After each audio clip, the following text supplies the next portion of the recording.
Hey, this is a video for Tony Schaefer and the Mixing and Mastering with True Peak Audio Group. You were asking me about my signal chain for the bass, so I figured instead of just typing up a whole bunch of stuff, I would just show it to you since I still have the project and it's recent enough that everything is still working. And this is in Cakewalk. And so, yeah, I'll just kind of show you my signal chain. First things first, I'll go ahead and solo out the bass. And if you want the stems to this or whatever, I'm happy to share them. Not a big deal. And they should already be in my archive for when I finish this project, so it shouldn't be a big deal to send them to you. So first things first, if we look at the mastering chain, this is a mix, so it's not going to be super hot. And so I do have, ozone as kind of like, I like to have a janky master just to turn on and off, just to see kind of what it's going to sound like with a little bit of a mastering limiter and all that. But I don't worry about that when I'm mixing that much. So first things first, the only thing I have enabled on my master bus right now is the UAD tape machine. And it's pretty subtle, but I'll go ahead and just leave it on. I don't think I have a bass bus, but yeah, no. So if we look at this, yeah, it's going, oh, it looks like I do have a bass bus. Okay. That's weird.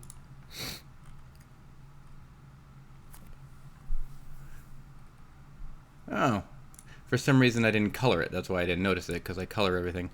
And of course the bass bust has nothing on it. So really, that's just for bouncing stems. I keep the bass separate. So yeah, probably because I just added these buses to quickly bounce stems. All right, cool. As you can see, I rehearsed this. So let's go ahead and go into the processing. So if we look at the bass here, I will turn all the effects off and just kind of show how it tonally sounded before messing around with it. So.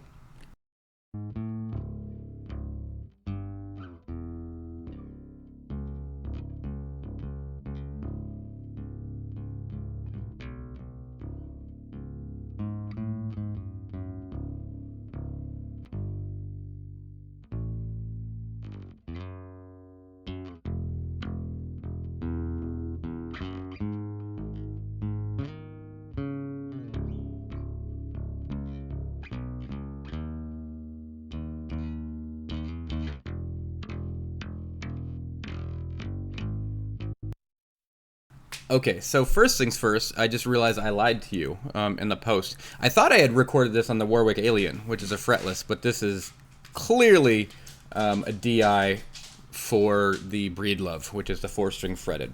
So I take it back. That's not my fretless bass. So yeah, and then when tracking that, I don't have the tracking settings. However, well, maybe I do. This is likely not what it was set to, but it's possible because you can see I still have a bass track defined in my UAD,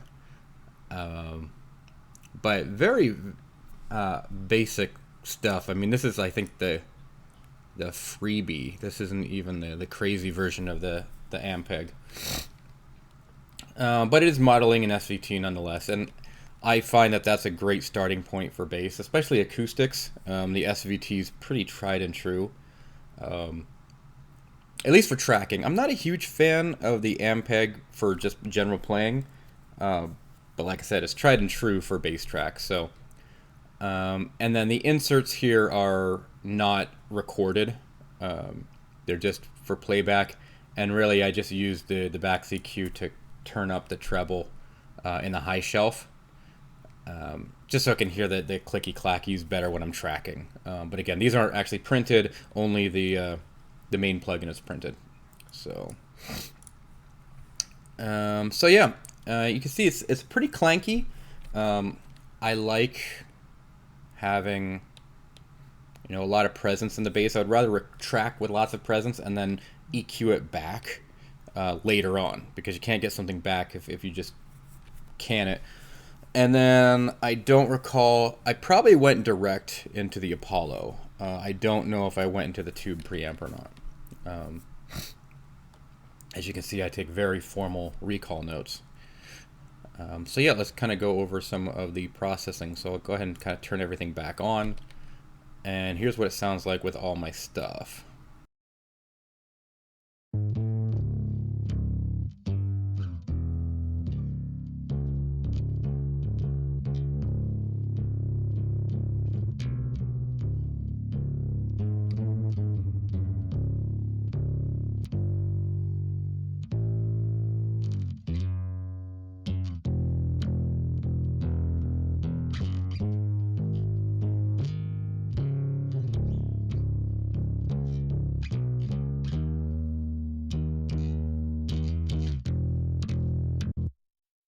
So you notice it actually sounds kind of like shit soloed out.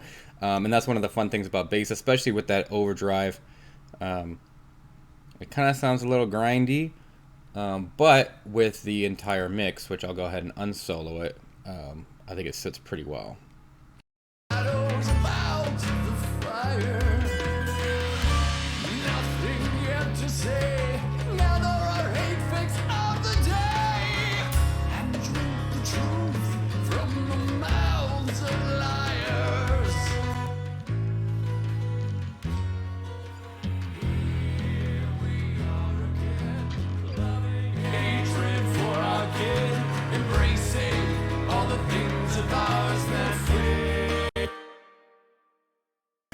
And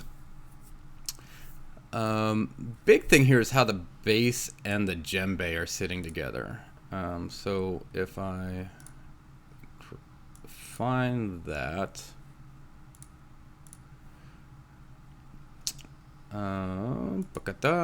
there's the djembe top and bottom. I mean, there's a bunch of stuff here. In fact, I'll just put all the drums in here.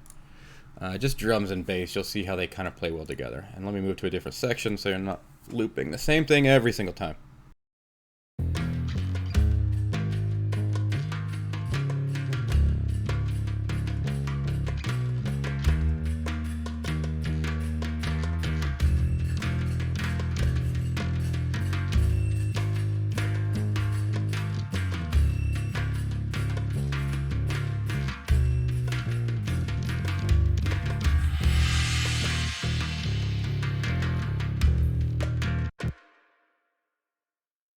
So yeah, it's kind of important to hear the percussion, especially the bottom end. But let's go back to the bass. So let's take a look at what I'm actually doing. I'll disable everything for now. And so first things first is I'm using Neutron. You got to be really careful with this one, especially in things like the sculptor and the exciter. It has a tendency to make things sound like shit to me. I'm not a fan of the saturators that Isotope uses in general, but all things in their place. So hell, let's do a comparison. I mean, I'm making a video. Let's do a real one. So this is completely dry and just has the sculptor on it. So let's see if we can hear what's going on.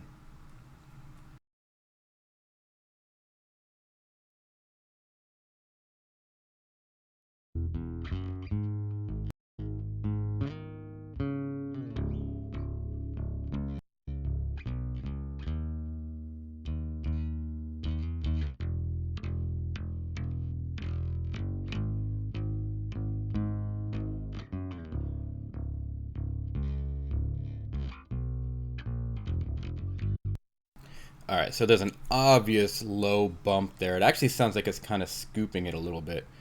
But yeah, it definitely adds a nice, pleasant kind of bottom oomph for sure. On the EQ side, this is madness. But let's hear what it sounds like with and without the EQ. You can see I have a massive bump in 150, whatever this is. Looks like 150. 170, but whatever.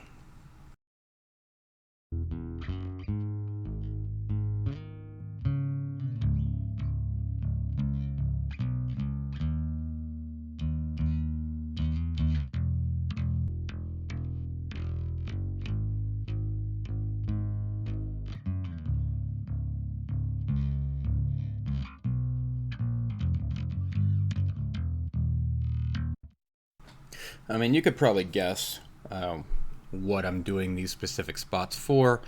Um, Main one on this is you'll notice I'm aggressively high passing at 60 hertz.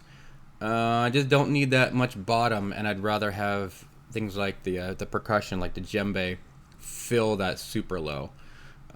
Probably could have even, you know, did a little less, but you know, sounds how it sounds. Excuse me. So that's with the EQ on there. Add a little exciter. Again, I don't like a lot of the way the exciter sounds, but let's hear what it's doing to this.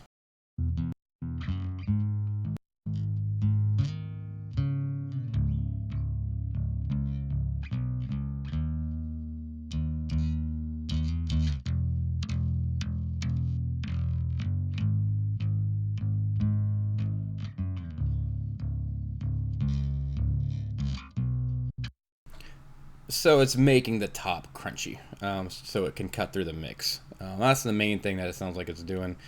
You can see I've got... Oh, no, I didn't want to do that. Go backwards.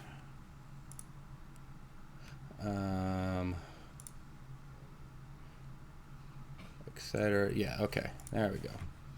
Oops, I meant to just select this one. So I'm mostly futzing with the high end here.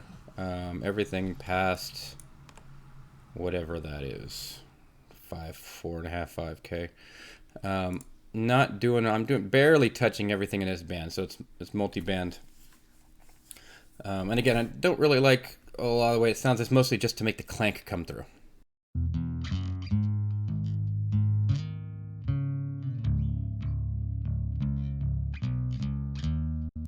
Mostly fret noise. So again, it's got to be checked in context of the mix.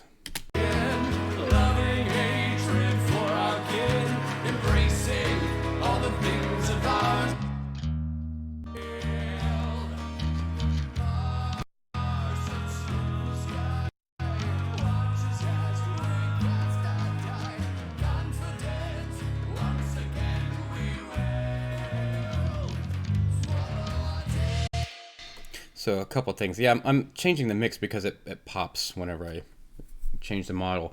And you gotta also recognize that I've got a bunch of other shit here that's disabled as well, and like the compressor. So what I'm doing here is I enable dim solo, so the bass is, so it doesn't only solo the bass, it just makes everything quiet in comparison to the bass, so you can kind of have a better in context.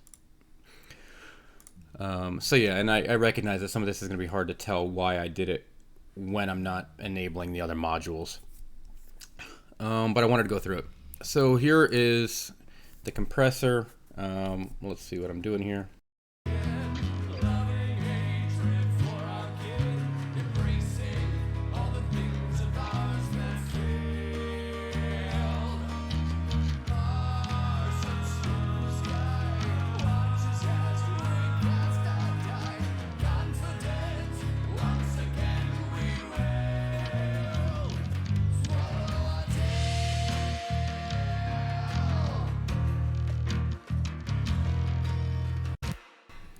So yeah, I've got them compressing separately, which is pretty common for me at least. Sometimes I used to split the bass tracks into two different ones and then high pass and low pass them so I could process the highs and the lows separately. I'm essentially already kind of doing that inside the plugin. So I'm a big fan of Neutron for just ease of use. And I feel as long as you don't use their automatic settings, you get pretty good results. I don't like when you click auto and then, you know, it magically just does what it's supposed to do. I think it almost always sounds like ass, especially it's really harsh. So I think that's more for electronic music. So yeah, that's what I'm doing with Neutron. So next thing, and I put this on almost every bass track, is max bass. Adds harmonic frequencies in the upper end to just make it sound more oomphy without actually increasing the volume, or at least the volume much, on the bottom end. So it's going to be kind of subtle, and you'll really notice this more at lower volume levels, in my opinion. Like the bass stays more present on smaller speakers when it's lower. So max bass is probably one of 5 or 6 Waves plugins that I still religiously use.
Man, I just realized I wasn't talking, or I had it muted.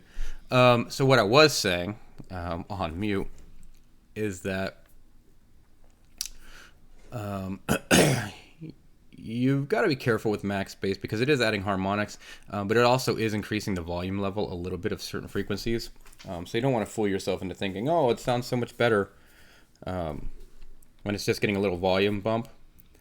And I hope I wasn't on mute when I was saying this before, but I was saying before that max bass really makes it so when you're listening at lower levels or on smaller speakers, the bass still seems to be audible. So, anywho, we will move on. Little MV2. So this is an interesting plugin for bass instruments because it's compressing and expanding. Again, the highs separate from the lows. And this is probably one of the reasons why I don't split my tracks as much anymore. Or the bass track and the high and lows, because I've got all these plugins that do it for me. So I can achieve the same thing. But I'll just let you hear what it's doing because it's kind of a hard one to describe.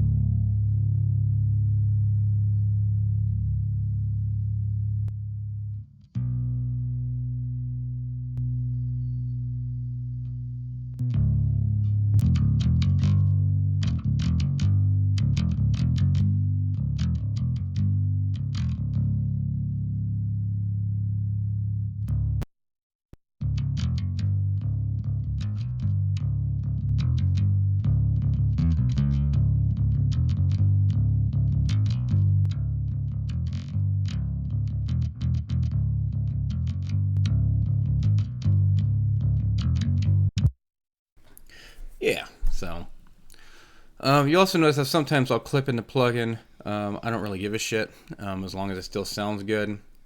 You will notice that my volume is automated to compensate in some areas, and the fader's down. So as long as the plugin doesn't make it sound like shit, like an analog emulation that blows it up, then I don't care if I have red lights. Just depends on the circumstance. And I'm sure I'm going to create a war with that statement. But whatever. And then the last thing, which I love that this gets truncated to black box anal in Cakewalk. Little saturation. And I love this plugin a lot. It sounds really good. So let's hear it with and without. Yeah, that's good right there.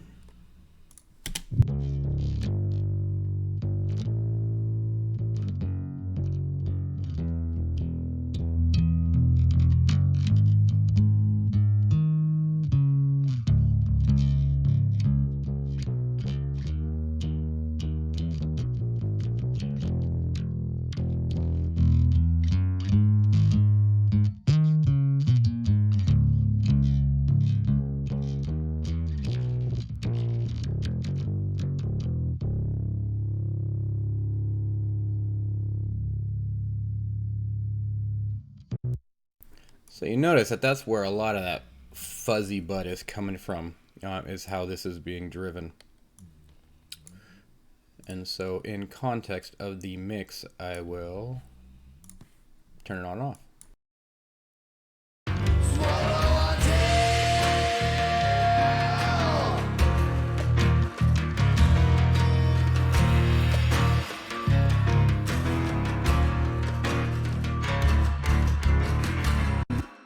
Yeah, it's hard to tell because when it's engaged, it drops the level so much. So there's a level mismatch. So doing an A/B here isn't.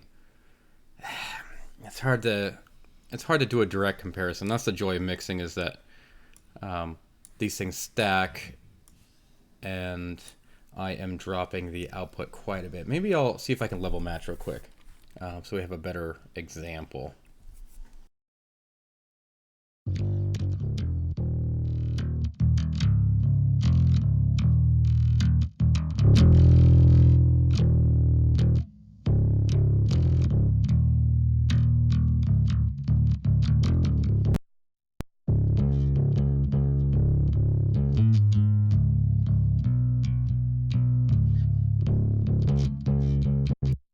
Okay, so now we can actually do a comparison, and yeah, my system is popping because the buffer's set too low for all this bullshit that's added. So at least it's not digging out too much. I just don't want to restart the interface, or then I'll have to restart OBS, and nobody wants that. All right, so here at least is a little closer level match, so we can actually truly hear a better comparison.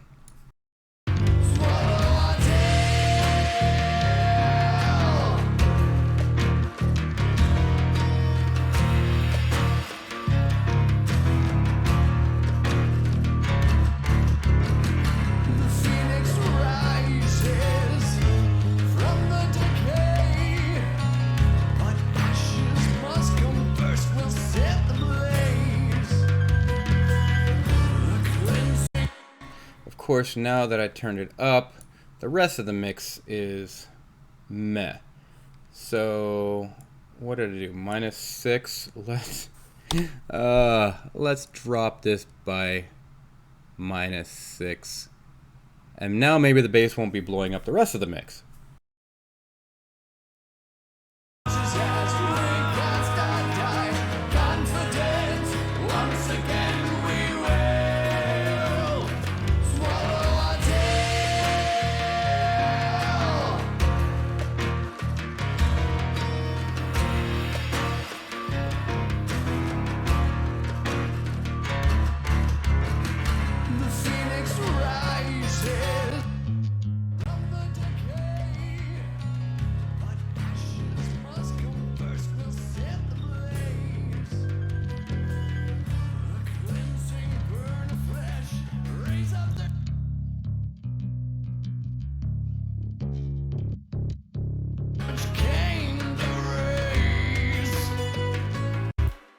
So there it is. Again, you can hear in solo, it kind of makes it not sound as good to me.